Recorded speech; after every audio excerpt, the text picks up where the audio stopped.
Svakodnevno, prvo što u životu ugledam, vlastiti je odraz u zrcalu. No, znamo li kako nastaje slika u zrcalu? Ili kako nastaje samo zrcalo? Isto tako, često si postavljamo pitanja. Postoji li samo ravno zrcalo? A ako ne, kakva sve zrcala postoje? I gdje ih zapravo koristimo? Na ova pitanja ubrzo ćete saznati odgovore. Jedan od najzanimljivijih instrumenata na kojima možemo demonstrirati zakon refleksije svjetlosti je periskop. Za pokus nam je potreban laser s paralelnim zrakama svjetlosti i dva štapičasta zrcala izvađena iz rashodovanog laserskog printera u školi. Kada oba zrcala postavimo paralelno, otprilike pod kutom 45 stupnjeva, jedno ispod drugog i pratimo put zraka svjetlosti s lasera, zapravo opisujemo nastanak slike kod periskopa.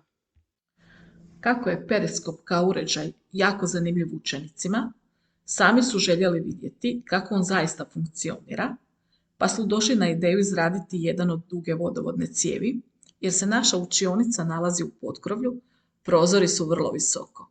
Bili su oduševljeni svojim uratkom. U sljedećem kratkom filmu saznaćete kako nastaje zrcalo.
Osim ravnih zrcala, postoji i sferna.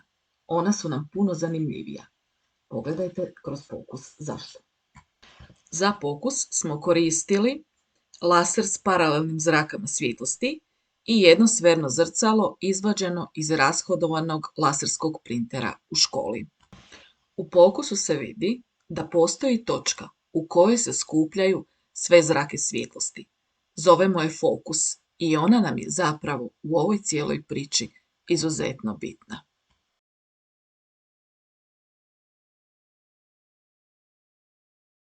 Sunčeve peći koriste sunčeve zrake u obliku topline da bi stvorile visoke temperature. Obično za industrijske potrebe. To se ostvaruje sfernim zrcalima koja skupljaju sunčeve zrake u fokusu gdje se stvaraju visoke temperature čak i do 3500 stupnjeva Celzijusovih. Takve visoke temperature se mogu iskoristiti za dobivanje električne energije, za topljenje čelika, za proizvodnju vodika ili pak nanomaterijala. Osim sunčevih peći, postoji i sunčeva kuhala. Da bismo pripremili hranu u sunčevom kuhalu, potrebno je smjestiti lonac u fokus ili žarište samoga zrcala.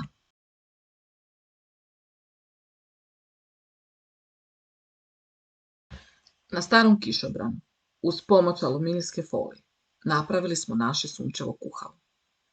Sve što je bilo potrebno jeste izmjeriti polumjer kišobrana, to jest zrcala, lonac ili tavu smjestiti u njegov fokus. Jaja su bila odlična.